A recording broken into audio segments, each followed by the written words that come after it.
안녕하십니까. 오늘 강의를 맡은 저는 한국사회적기업진흥원 김희석 팀장입니다. 오늘 강의의 주제는 사회적 경제와 ESG 경영이라는 주제입니다.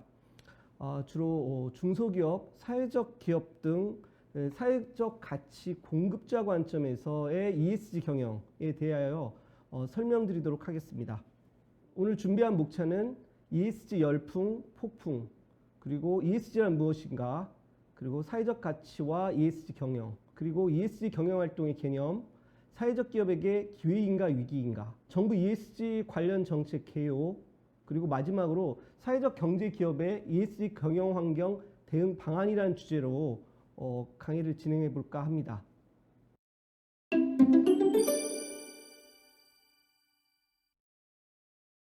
언론 기사를 통해서 ESG 열풍, 폭풍이라는 직접적인 단어는 아니라고 그래도 사실 여러분들 주위에 많은 ESG 관련된 용어들이 언론 기사를 통해서 살펴볼 수 있습니다. 유럽의 경우에는 이미 10여 년 전부터 ESG 관련된 많은 논의들이 진행이 됐고요. 유럽 연합 차원에서의 중요성을 일찍 인지하고 있어서 현재도 타 지역에 대비해서 아주 ESG 관련된 선진국이라고 할 수 있습니다. 미국 같은 경우도 트럼프 정부 이전 때는 유럽하고 그 발을 맞춰서 ESG 관련된 정책을 추진하다가 트럼프 정부가 들어섰을 때 갑자기 주춤하게 됐고요. 또 최근 바이든 정부가 다시 들어서면서부터 ESG 관련된 정책들이 급물살을 타고 있는 형국입니다. 우리나라에서는 ESG가 본격적으로 이슈화된 시기가 불과 2, 3년 전으로 보입니다. 구글 트렌드를 통해서 ESG 그 관심도의 추이를 살펴보면 최근 2년에 갑자기 ESG 관련된 구글 그 검색 건수가 많아졌다라는 것을 볼 수 있습니다. ESG 열풍, 폭풍에 대해서 원래 통상 ESG라고 하는 것 자체가 투자자 관점에서 생겨난 거라는 것은 여러분들도 이미 잘 알고 계실 거예요. 근데 사실은 ESG라는 관점을 우리들이 바라봤었을 때는 단순히 투자자 관점이 아니라 소비자 관점에서도 많은 ESG 관련된 생각을 해볼 수도 있고요. 또 당연히 투자자 관점이다 보니까 금융 관점에서도, 금융기업 관점에서도 국민연금 같은 경우에 2년 내 운용기금의 50%를 ESG 관련 기업에 투자하겠다는 그런 얘기도 있고, 또 금융기관 그 대출을 할 때 이자율에서 어떤 메리트를 주겠다 그런 것도 있고요. 그 다음에 소비자 관점에서 그린 환경, 착한 소비, 그 다음에 친환경 그런 관련 얘기들, 소비자 관점들에서 사실 ESG 관련된 얘기들이 많이 되고 있습니다. 당연히 기업 관점에서는 투자를 어떻게 잘 받을 것인가, 아니면 ESG 경영에 어떻게 준비한다든가 여러 가지 그런 관점이 있을 거예요. 그리고 정책 관점에서도 사실 ESG라고 하는 것 자체가 글로벌 공급망 이슈라고 하는 그런 내용들이 있거든요. 나중에 설명을 드리긴 드리겠지만 외국 그 투자자들의 요구에 어떻게 대응할 건가, 그리고 그거에 대해서 우리 이 정부에서 어떤 정책으로 어떻게 지원을 할 것인가 하는 그런 측면도 있기 때문에 ESG 관련된 내용들은 단순히 투자자 관점이 아니라 소비자 관점, 정부 정책의 관점에서도 논의가 되는 겁니다. 이런 ESG 열풍 폭풍에 대해서 주체들마다 또 크게 두 가지로 이렇게 그 반응을 보이는 것 같아요. 일시적 유행이겠거니, 아니면 어떻게 하면 되겠지, 이런 얘기가 있는가 하면, 또 반대로 이건 ESG라고 하는 것 자체는 대세야, 그래서 적극적으로 대처해야 되겠다라는 생각입니다. ESG 열풍 폭풍을 대하는 당사자들의 입장은 사실 ESG 전략 관련돼 가지고 애로사항을 살펴보면 ESG의 개념이 모호하다, 그리고 우리 회사하고 무슨 관련이 있을까, 아니면 이거 비용이 많이 드는 건데, 그리고 또 지나치게 ESG 관련된 규제 속도가 빠르다. 또 어떤 또 이 부분은 좀 평가 관점에서 얘기인데요. 기관마다 여러 가지 평가 도구를 써서 평가 방식이 너무 상이해서 대처하기 어렵다. 여러 가지 반응들이 보입니다.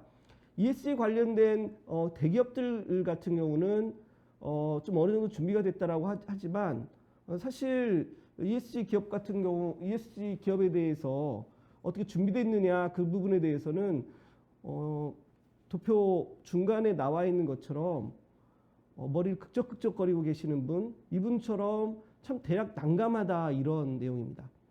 뭐 중소벤처기업들 중 4곳 중에 한 곳이 ESG 경영이 준비됐거나 뭐 준비 중에 있다라고 얘기하고 있는데 사실은 ESG에 대해서 정확한 이해도가 없기 때문에 저렇게 반응하고 있는 건 아닌가 이런 생각을 해보고 있습니다. 사실 대기업들도 아직 ESG에 대한 준비가 잘 됐다고 볼 수 없는 상황이기 때문에 중소벤처기업들이 이거를 미리 준비한다는 것은 사실상 불가능한다고 보시면 될 것 같습니다. 제가 근무하는 데가 한국사회적기업진흥원이기 때문에요. 사회적 기업들에게 ESG 열풍이 기회인가 위기인가라는 거에 대해서 제가 한 2년 전부터 한번 고민을 해봤었는데요. 한 1년 전까지만 해도 개와 늑대의 시간이라는 그런 표현을 써봤었어요. 저기 그 멀리서 다가오는 그 물체가 내가 기르는 나한테 꼬리를 흔드는 귀여운 개인지 아니면 나를 잡아먹으려고 오는 늑대인지 분간할 수 없다. 뭐 그런 개념으로 개와 늑대의 시간이라는 표현은 썼긴 썼는데요. 근데 그때도 계속 말씀드렸던 내용 중에 하나가 저기 멀리 다가오는 저 물체가 개인지 늑대인지는 모르겠지만 뭔가는 다가오고 있다는 사실은 분명하다. 그래서 우리가 어떠한 방식으로든지 준비를 해야 된다는 말을 계속 해왔었습니다. 물론 요즘에 와서는 이런 개와 늑대의 시간이라고 하는 이런 표현보다는 ESG 경영이라고 하는 건 실제 도래했고 여러 가지 정책들이 당장 올해부터 진행되고 있다는 점을 봤었을 때 ESG는 돌이킬 수 없는 피할 수 없는 대세다라고 저는 판단하고 있습니다.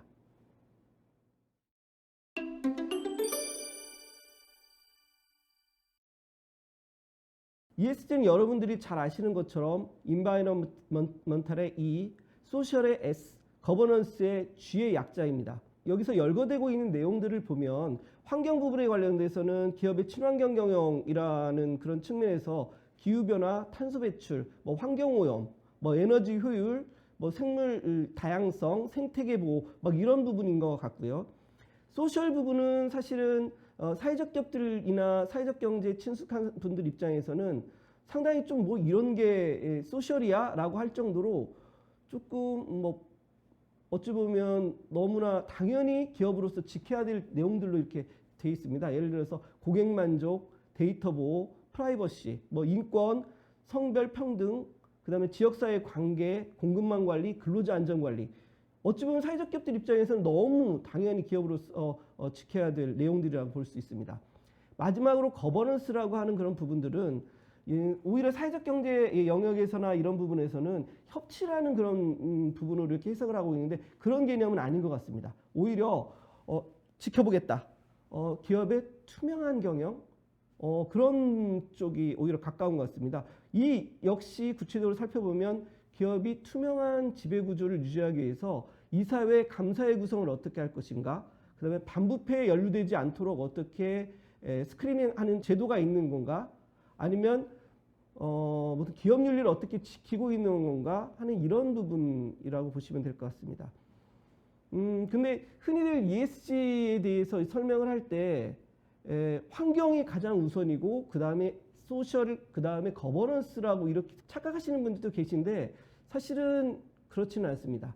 ESG의 우선순위가 정해져 있는 것은 아니에요. 원래는 환경이라고 하는 그런 부분도 소셜의 한 부분일 수 있어요. 사회 문제의 한 부분일 수 있지만 다만 환경이라는 이슈는 개별 기업, 개별 국가에서 어떻게 보면 대처할 수 있는 그런 사회 문제가 아니다 보니까 지금까지 계속 미뤄온 거거든요. 계속 미뤄오다가 이제 더 이상 버틸 수 없는 그런 브레이킹 포인트에 도달하다 보니까 이 부분을 어떻게 대처할 수 있는 건가 하는 그런 부분들이 이슈가 됐기 때문에 이 부분을 맨 앞으로 빼놨다라고 보시면 될 것 같습니다. 그리고 아까 S 부분에 대해서 사회적 기업들 입장에서는 당연히 기업으로서 지켜야 될 부분인데 왜 이 부분이 S라고 하는 거지라는 의문을 가지실 수 있는데 ESG라고 하는 것 자체는 사실은 기업이 투자자 관점에서 보고 있기 때문에요. 돈을 벌되 욕을 먹지 말고 벌자. 뭐 예를 들어서 평판에 누가 되면 기업 돈 벌기가 어렵잖아요. 그래서 평판을 유지하는 그런 측면이 있기 때문에 조금 어찌 보면 당연히 지켜야 될 것처럼 보이는 그런 내용들입니다. 기존에는 ESG 경영이 이 부각되기 전에는 기업이라고 하는 거는 이윤을 추구를 하기 위해서 사실 그러면 안 됐지만 법을 어겨서라도 돈만 벌면 되는 거 아니냐? 뭐 이런 얘기들도 많이 있었잖아요. 근데 이제 앞으로는 그런 부분들에 대해서는 안 된다. 그리고 돈을 벌더라도 욕먹지 말고 돈을 벌자라는 그런 측면이 큽니다. 이거를 좀 전문적인 용어로 표현을 해보면 리스크 매니지먼트 차원이라고 그렇게 얘기를 합니다. 그러다 보니까 소셜이라고 해서 열거되어 있는 그런 구성 요소들을 보면 당연히 이 일반 기업들이 지켜야 할 그런 내용들로 보입니다. 우선순위가 정해져 있는 게 아니라고 그랬잖아요. 지금 원래 블랙록이라고 하는 그 미국의 연기금 투자회사인데요. 거기서 스튜어드십이라고 해가지고 기업들의 투자자들이 기업 경영 활동이 잘못됐다 하면 직접 들어서 관여하는 것을 스튜어드십이라는 건데 2019년하고 2020년에 블랙록에서 ESG 관련된 스튜어드십 행사 내용을 살펴보면 절대적인 양으로는 오히려 맨 마지막 거버넌스 부분이 가장 큽니다. 다만 절대적인 양으로 봤었을 때는 가장 큰 거는 거버넌스, 그 다음에 소셜, 그 다음에 인바이러먼트 이 수준이긴 한데 증가량으로 봤었을 때는 그 거꾸로라고 보시면 됩니다. 증가량으로 봤을 때는 환경에 관한 그런 부분들이 가장 전년 대비 2019년 대비 2020년도에 스튜어드십 행사한 그 증가량이 가장 컸고요. 그 다음에 소셜 부분, 그 다음에 거버넌스 부분입니다. 그러면 우리나라의 경우에 있어서는 ESG 관련돼서는 어떤 특징이 있는가 한번 살펴볼 필요가 있습니다. 여러분들 뭐 주식 하시는지는 모르겠는데요. 주식할 때 보면 코리아 디스카운트라는 얘기가 있거든요. 코리아 디스카운트의 뭐 요인을 보면 남북 대치 상황, 그 다음에 재벌 기업의 불투명한 지배구조, 그 다음에 노동시장의 경직성, 뭐 회계 불투명성이라는 것들이 있긴 한데 사실 우리나라 같은 경우에는 오히려 ESG 이 세 가지 요소 중 G 부분이 가장 큰 문제라고 이렇게 보여집니다. 그런 부분에서 사실 우리나라에서도 G 부분이 가장 중요한 이슈라고 해서 모든 기업이 또 G가 또 중요한 그런 부분은 아닙니다. 기업의 규모, 업종, 또 지역, 또 어찌 보면 시기적으로 조금 여러 가지 환경에 따라 가지고 ESG의 우선순위가 달라질 수 있다는 점 한번 여기서 짚고 가도록 하겠습니다. ESG 관련돼서 ESG란 무엇인가라는 그런 거를 이해를 할 때 많은 책들에서 ESG 논의의 전개 과정에 대해서 이렇게 쭉 설명을 하고 있어요. 유엔 차원에서 ESG 관련된 논의가 진행된 거는 상당히 오래됐다라고 볼 수 있습니다. 통상 얘기하는 게 1987년도 브룬트란트 보고서라는 데에서 지속가능 발전 의제를 제시했고요. 그 다음에 유엔 리우 선언이라는 게 1992년도에 있었는데 그때 3대 환경협약이라고 해가지고 기후변화 협약, 생물 다양성 협약, 사막화 방지 협약 뭐 이런 얘기들이 있었어요. 뭐 이 부분은 사실 아주 오래전에 상식 문제도 많이 나왔었던 내용들인 것 같아요. 그리고 또 2006년도에 UNPRI라고 해서 인베스트먼트 I 어찌 보면 책임 투자 원칙이라는 걸 발표를 했고요. 그 다음에 2016년도에 GRI 표준을 발표했는데 이게 가운데 R이 리포팅의 약자입니다. 그래서 이거는 지속가능 경영 보고서라고 대부분의 대기업들은 이런 지속가능 경영 보고서를 작성을 하게 되는데 여기에 그 가이드라인이 해당되는 게 GRI 표준이라고 볼 수 있습니다. 그리고 2017년도에 TCFD 권고안이라는 걸 발표를 하는데 여기서 T가 태스크포스의 약자거든요. 이게 금융안정위원회라는 데가 설립이 되는데 여기에서 그동안 얘기했던 기후변화와 관련된 리스크 그리고 기후변화와 관련돼서 어떻게 잘 대처하거나 했었을 때 생길 수 있는 기회 요인들 이런 부분들을 재무제표와 연계해서 공개를 해달라는 그런 권고안이라고 보시면 될 것 같습니다. 그리고 2019년도에 여러분들 뭐 ESG 경영 얘기할 때 거의 한 번쯤은 들어본 회의가 있는데요. 비즈니스 라운드 테이블이라는 그런 연례 회의가 있습니다. 이 비즈니스 라운드 테이블이라는 연례회의는 우리나라의 어쩌면 정경련 같은 그런 회의라고 보시면 되는데, 기존에는 2019년도 이전에는 당연히 투자자들의 모임이기 때문에 투자의 관점이 주주의 이익을 최우선하는 데다 투자하는 그런 원칙을 지키고 있다가 2019년도에 갑자기 뉴 퍼포스라고 해가지고 이해관계자, 다양한 이해관계자의 이익이 보장되는 그런 걸 고려하는 기업에다 투자하겠다라는 그런 선언을 해요. 이게 비즈니스 라운드 테이블이라고 해서 이 회의가 그래서 그 투자의 방향을 2019년에 바꿔야 된다는 그런 선언을 했기 때문에 이게 되게 유명한 회의입니다. 그리고 여기서 비즈니스 라운드 테이블에 여러 가지 유명하고 또 영향력을 끼치는 투자자들의 투자자들이 모였는데, 그 중에 하나인 블랙록이라는 연기금이 있어요. 블랙록이라는 연기금의 CEO 레리 핑크라는 분이 2020년도에부터 연례적으로 서한을 보내고 있는데요.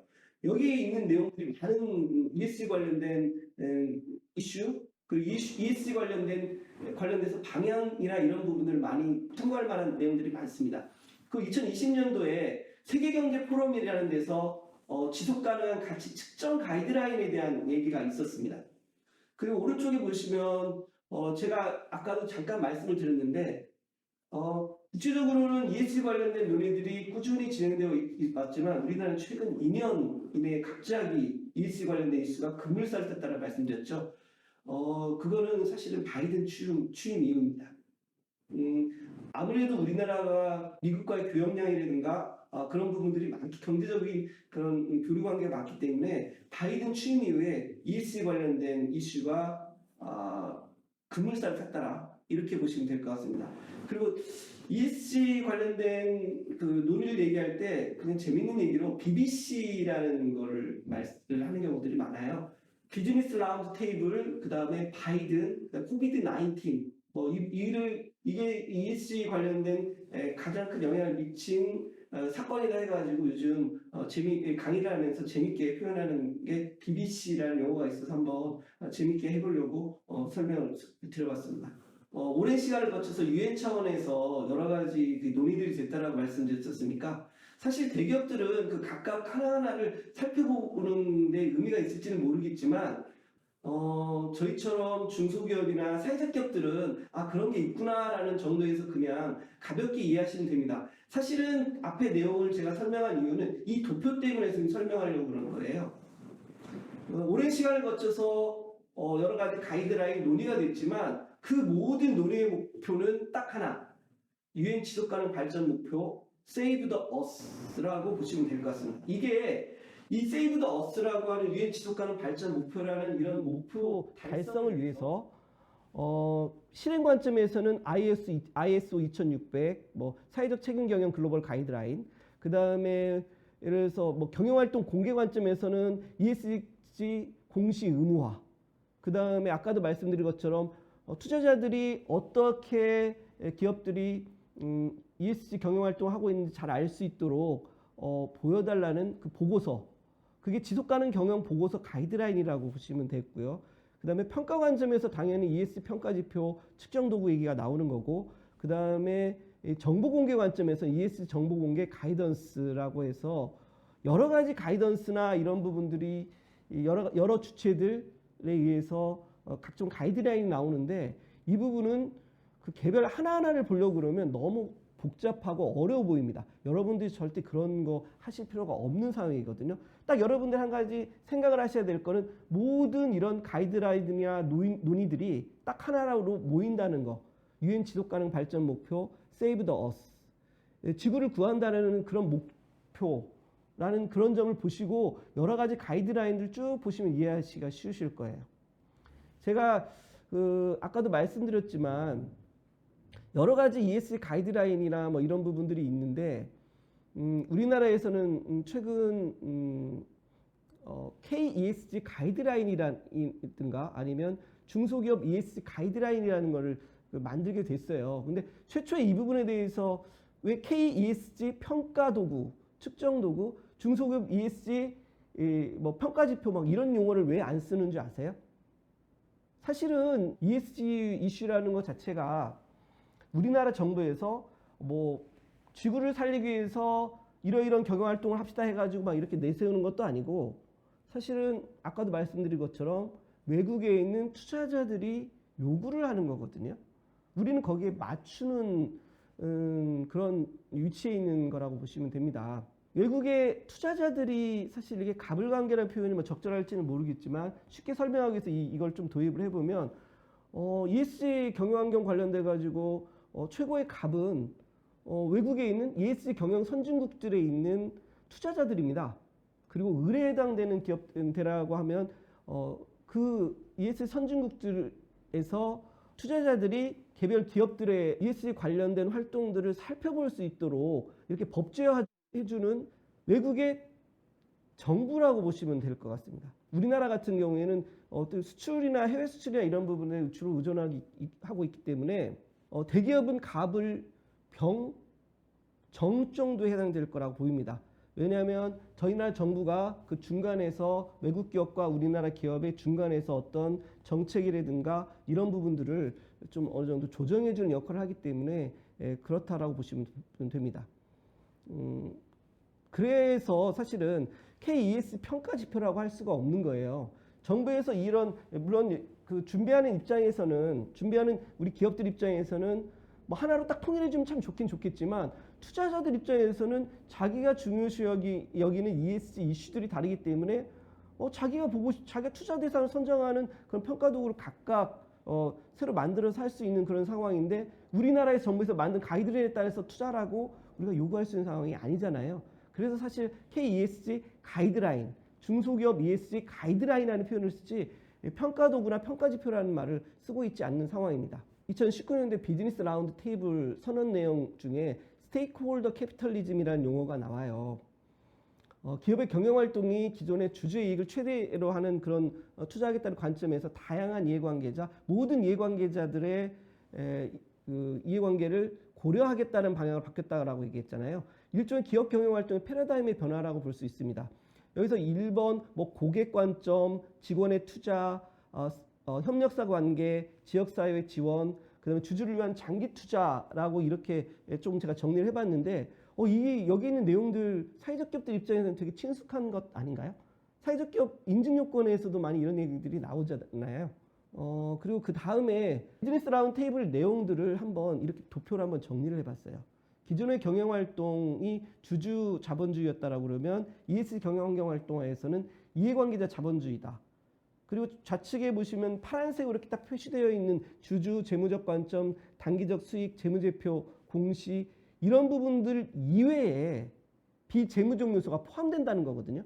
주주의 이익뿐만 아니라 다양한 이해관계자, 주주 이외에 고객, 직원, 협력사, 지역사회 등 다양한 이해관계자를 보겠다는 게 기본이고, 그동안에는 재무제표만 봤으면 이제는 비재무적인 관점에서 보겠다. 그리고 단기적 수익을 어느 정도 좀 희생을 하더라도 장기적인 수익을 추구하겠다. 뭐 이런 거라고 보시면 될 것 같아요. 그리고 아까 말씀드렸던 ESG를 얘기할 때 블랙록의 CEO 레리 핑크라는 분이 되게 중요하다는 얘기를 했었잖아요. 이분이 매년 사실은 그 서한을 보냅니다. 근데 2022년도 1월 8일 날 또 주주 서한을 보냈는데, 여기서 재미있는 얘기들이 있어요. ESG 경영 관련돼서 이상하다고 생각하지 않으셨어요? 아니, 주주의 이익이 최고로 하면 그 자본주의 국가에서는 자본주의를 지향하는 데서는 당연히 주주의 이익을 극대화하기 위해서 해야 되는 거 아니냐라는 그런 건데, 갑자기 다양한 이해관계자, 뭐 무슨 속된 말로 무슨 공산주의, 사회주의하고 이게 관련되는 건 아니냐? 아니면 정치적으로 이런 이슈들을 막 꺼내는 분들이 있을 수도 있었나 봐요. 저희 나라뿐만 아니라 미국에서도 그런 게 있었나 보죠. 여기서 이분이 2020년 서한 내용의 이 부분을 구체적으로 적시를 하고 있습니다. The Power of Capitalism 해가지고 자본주의의 힘. 한번 읽어볼까요? 이해관계자 자본주의는 정치적 논의가 아니며 사회적 이념에 대한 논의도 아니다. 단어 그대로 그냥 자본주의에 관한 거고 자본주의의 힘에 관한 거다. 아까도 말씀드린 것처럼 단기적인 이익을 좀 감소시킨다고 하더라도 장기적으로는 ESG 경영을 하는 게 장기적 가치, 장기적으로 수익을 지속적으로 낼 수 있는 거다. 뭐 이런 부분을 얘기를 하고 있어서 상당히 의미가 있는 내용은 아닌가? 저는 사실 이 블랙록 레드핑크 그 회장님 진짜 고마운 게 저희 사회적 기업 관련된 설명, 사회적 기업 내지 사회적 경제 관련된 최근에 얘기를 하다 보면 이게 무슨 좌파의 무슨 경제다, 무슨 뭐 이런 식으로 좀 정치적으로 이렇게 조금 오해하는 그런 경향들이 있어서 이거를 그대로 대입, 사회적 경제에 대입을 한번 해보려고 하는 생각이 있어서 되게 레드핑크의 이 블랙록 주주서한은 되게 앞으로도 많이 좀 의미 있게 활용될 수 있지 않을까? 뭐 그런 생각을 하고 있습니다. ESG는 무엇인가라는 걸 설명을 할 때 사실 사회가치와 어떤 차이점이 있는가? 이 부분에 대해서 많은 질문들이 있어요. 저는 이걸 설명할 때 ESG도 사회적 가치의 일부분일 수 있다. 다만 관점이 투자자 관점이고 이 부분이 리스크 관리 차원이 크다라는 그런 점이 차이가 있을 뿐 사실 같은 맥락이다 이런 식으로 설명을 하고 있거든요. ESG라고 하는 것 자체도 아까도 계속해서 설명을 드리지만 이제 비재무적인 성과만 중요한 게 아니고요. 여전히 투자자 관점이기 때문에 재무 성과 아주 중요합니다. 뭐 사회적 기업의 역량 강화, 네트워크 구축 협업을 통한 시너지 효과, 고객 관점에서 봐야 된다라는 거, 그 다음에 사회적 기업과 정신 제고의 중요성, 뭐 이런 부분들 많이 얘기하고 있는데 사실 사회적 기업들은 이런 부분들 많이 예전에도 많이 들었잖아요. 여전히 사회적 기업들한테도 재무적 성과나 그런 게 중요하듯이 ESG 기업도 기본적으로는 재무 성과가 아주 중요하다는 거. 주주를 위한 장기적 투자 관점이라는 부분들을 다시 한번 강조드리고 싶습니다.